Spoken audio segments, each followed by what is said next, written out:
It is simply absolutely and totally impossible to be more productive, to manage your precious time better, to have more sustained energy if you simply cannot get out of the biggest, most pervasive trap, the greatest scourge of effective organization and personal productivity, which is the overwhelming mental load. Today, I'm going to share with you some tips to finally free yourself from this mental load, whether it's overthinking, the tasks you have to remember, the responsibilities, the weight of responsibilities you carry both professionally and personally, the burden of projects on your mind, the things you forget, all of this mental load, which is the number one problem I hear about most often.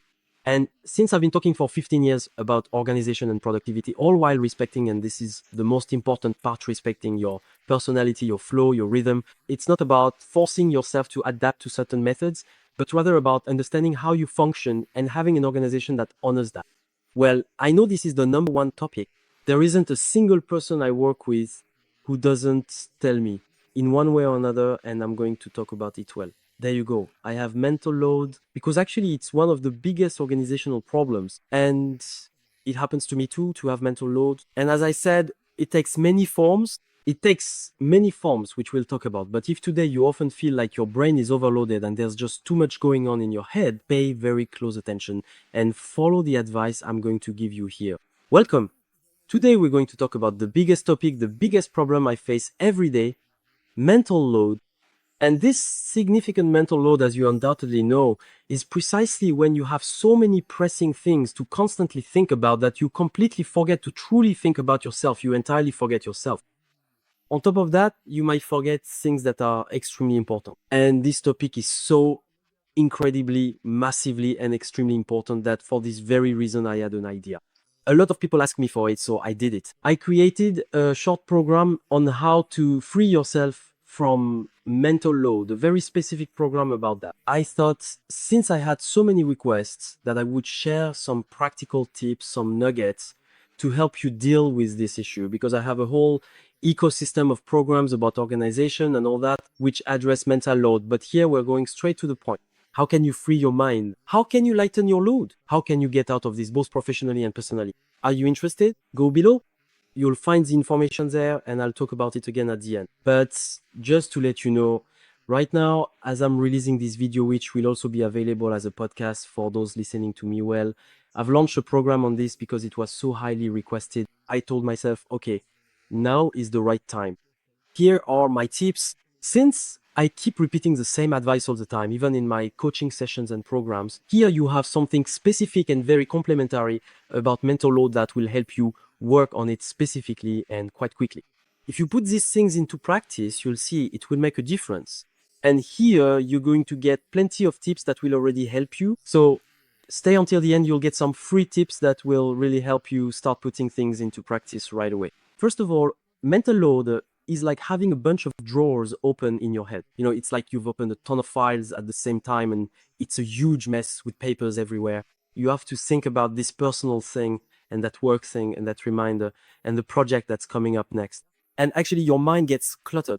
It really reminds me of when I had my first computers and when the hard drive was completely overloaded, you had to defragment it, otherwise it would start to lag. When there was too much unsorted information and all that, you had to put it simply, you had to defragment the hard drive. Well, it's kind of like that. Your hard drive is overloaded with responsibilities. It could be your business as an entrepreneur. There are so many things to think about and you get lost in it all. It could be on a personal level. I know that in my coaching sessions, I have a lot of mothers who carry everything on their shoulders and they're fed up. They tell me, but actually, if I don't do it, no one will. I have to think about this, about that. As I'm publishing this, it's summer, vacation time. Maybe during the holidays, you have to manage everything, think about organizing it all. And if you don't do it, no one else does. Even in your own circle, maybe it's always you who has to carry everything. People tell you to make the decisions, to choose where you're going, to pick the schedule. And even in business, when you're a leader or entrepreneur, you have the responsibility, so you have to make the decisions, all of that. Decision-making tactics, all of that is part of mental load. The symptom is the same. You get a headache, or if you don't have a headache, your mind is too cluttered, and as a result, it creates confusion, restlessness. You can't see things clearly anymore. And you know just how exhausting a lack of clarity can be. And I'll even tell you, mental load is what is most tiring and draining for most people. It's more exhausting than just the tasks you have to do. It's more exhausting than planning. It's more exhausting than making decisions. It encompasses all of that. That's why, as you've understood, and the good news is that for all the symptoms of mental load, there are solutions that can resolve all of that. That doesn't mean there's a solution for every single mental load. It means that generally, there is a solution for the majority of these problems. And that's where I want to take you, because the goal isn't to give you a huge list that creates even more mental load to solve the problem. It's to move toward a very simple solution, and you'll see it's done in just a few steps.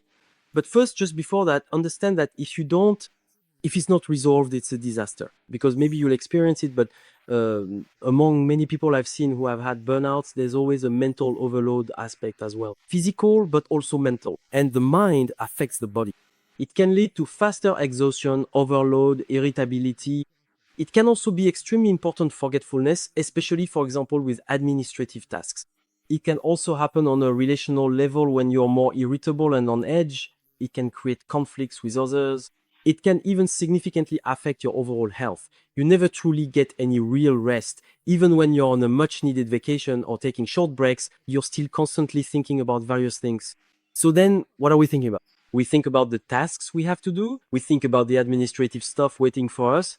We think, and this is also a big thing, there are so many people who are not only thinking about what they have to do, but they're also being interrupted. That means they're already thinking about what they need to do, and then they get notifications, messages, emails they have to deal with, which adds even more things to respond to. And we're already thinking, I need to reply to that person, and at the same time, I have my project that I was working on, which I've already forgotten about. Interruption, distraction, those are fatal too. And so we end up trying to anticipate everything as well. We anticipate everything we have to do, everything in the future, whether it's, as I said, work, home, appointments, tasks, projects, reminders, and so on. So that's exhausting. That's why, if you want to take back control, there's a switch you need to make. There's a switch, which is that mental load is an overflow. That means not only do you have to learn to unload, to stop storing things up here, that's it if something comes in, it needs to come out very, very quickly. So it's about offloading, mental unloading, but also about putting up a shield.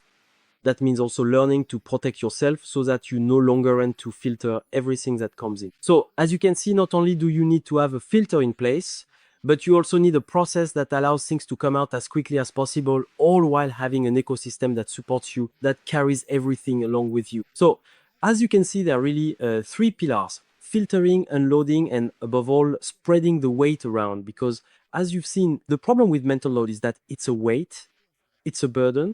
Sometimes it's a burden we carry alone, we carry everything by ourselves, and we end up exhausted. So you need things around you that will also help support this weight, so that not everything rests on your shoulders. So this involves the five main steps that I'm going to share with you. The first is to clear your mind. Clearing your mind means having small routines, habits, things that allow you to quickly empty your head, whether that's a note-taking tool. As soon as you have an idea, you jot it down right away. As soon as someone tells you something, it's saved. It's really about immediately getting things out and clearing your mind. Even when you have ruminations and so on, you can also free yourself with journaling techniques, writing, etc. But it's really about learning to clear your mind. Even when you have projects, ideas, things you need to think about, get them out of your head right away. I do this all the time with my clients.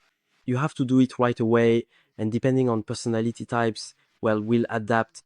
But depending on the profiles, we'll find the right tools or the best ways to quickly clear your mind and free your thoughts. Second point, there's decision fatigue.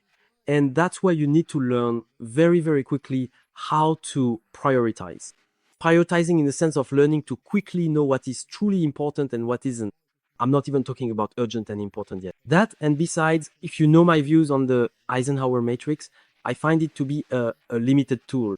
But for me, it's more about just having an awareness of this is worth stressing over, this isn't worth it, or maybe it's just not the right time. So that's about learning to create your own decision-making system so that you can actually make decisions very quickly. And the more you're able to make decisions quickly and simply with your own little system that you create for yourself, the more you manage to avoid having those things constantly running through your mind every time you have to make a decision, especially when you have a lot of responsibilities. So the idea is really to simplify decision making, to lighten the burden and fatigue that comes with making decisions.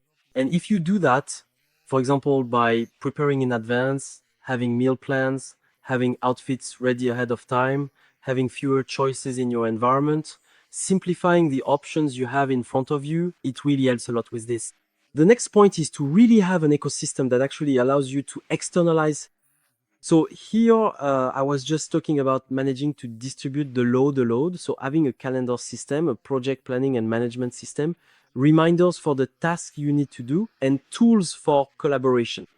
It depends on your needs, on your specifically on your profile as well, because I work a lot with personality profiles and the tools that fit them. But the main idea is really, yeah, things need to be externalized and not just kept in your head. Me, typically, I quickly tend to plan things out, set reminders, automate processes and all that, so I don't have to think about them. Because the more I have to think about it, the more I hope and rely on my brain to remember, the more I end up risking forgetting or having to constantly remind myself, don't forget, don't forget, don't forget. A lot of people will tell me, yeah, but you have to exercise your memory and all that. You can exercise it in other ways because actually you can train your memory in lots of ways with activities, with other things. Use it for other things, maybe learn texts, speeches, books, formulas, chess openings. I don't know. Learn lots of things, but stop stressing over things like that because actually making room, like I was saying, is important for other things that might be more useful to you. And an important point, and this is the fourth point, is to have routines and habits specifically for mental relief. Things that give your brain some air, things that help you free yourself a little, things that also allow you to breathe. Because often we forget ourselves, we forget to think about ourselves. That's why I make sure to keep up with sports, walking, activities where I'm not thinking about work, because honestly, it feels good. It resets you, it recharges your energy. And that's something we forget too often. We forget to take care of ourselves and actually might say, but I don't have time and all that, but it's the most worthwhile thing you can do. If an hour of exercise resets your mind, makes you feel good, and makes you super productive afterwards, why spend that hour forcing yourself through a moment when you're burned out instead of saying, well, I might as well use it for this activity and feel better afterwards? So that's one thing, it's really important. And the last point, then I was talking about filters and all that, is precisely about becoming more assertive and better at filtering. Filtering what deserves a yes, what deserves a no, and especially what deserves a no. Also filtering, knowing how to set boundaries with others and holding others accountable. For example, if your teams or the people around you are asking too much of you, well, you need to make them, as we say, accountable, get them to take more responsibility, help them manage themselves a bit better, especially for entrepreneurs. And even within your circle, if you can, each time, everything counts for you. Here, it's about what's important and what's not. If there's something important your loved ones won't do, it's okay to take responsibility. But if there are many everyday things, especially for parents at some point, you need to make others take responsibility. If there are no consequences when something doesn't get done, that will force them not to rely on you. I've talked about this a lot with some clients, and I can tell you it's a real issue. But truly taking back control, changing your approach, really knowing how to filter these things, and it's the same with information. Filtering information is essential. And this mental load also applies even to what you consume and everything I've just mentioned, what you consume. Freeing your mind, knowing what you keep and what you don't, prioritizing the right sources of information, also knowing how to delegate, how to share or use them in short. All of this applies to the different areas of mental load. So I go into more detail on this point if you want to go further. Here, I was going through it pretty quickly in the program. I cover these points and others in more depth. And you'll find plenty of tips and tricks that will help you if you want to take it further. So that's all described. Go check it out. And then the big issue behind all this is don't forget that mental load is a real topic. And if you work on it and learn, you can actually self-regulate very, very quickly. The problem isn't that you'll never experience mental load again, but rather that it won't linger. Because like any burden, if it stays, that's when problems start to arise. So there you go. If you want to lighten your load, set up a system that relieves and eases you, develop the right routines and good habits for this, and above all, put everything we've discussed into practice, check the description. And in the program, I go even further. And whether you decide to join or not, I hope the advice I've given will already help you make progress in this area. So don't hesitate to subscribe and follow me if you haven't already. And above all, turn on notifications for upcoming content and the next gems I'll be sharing with you.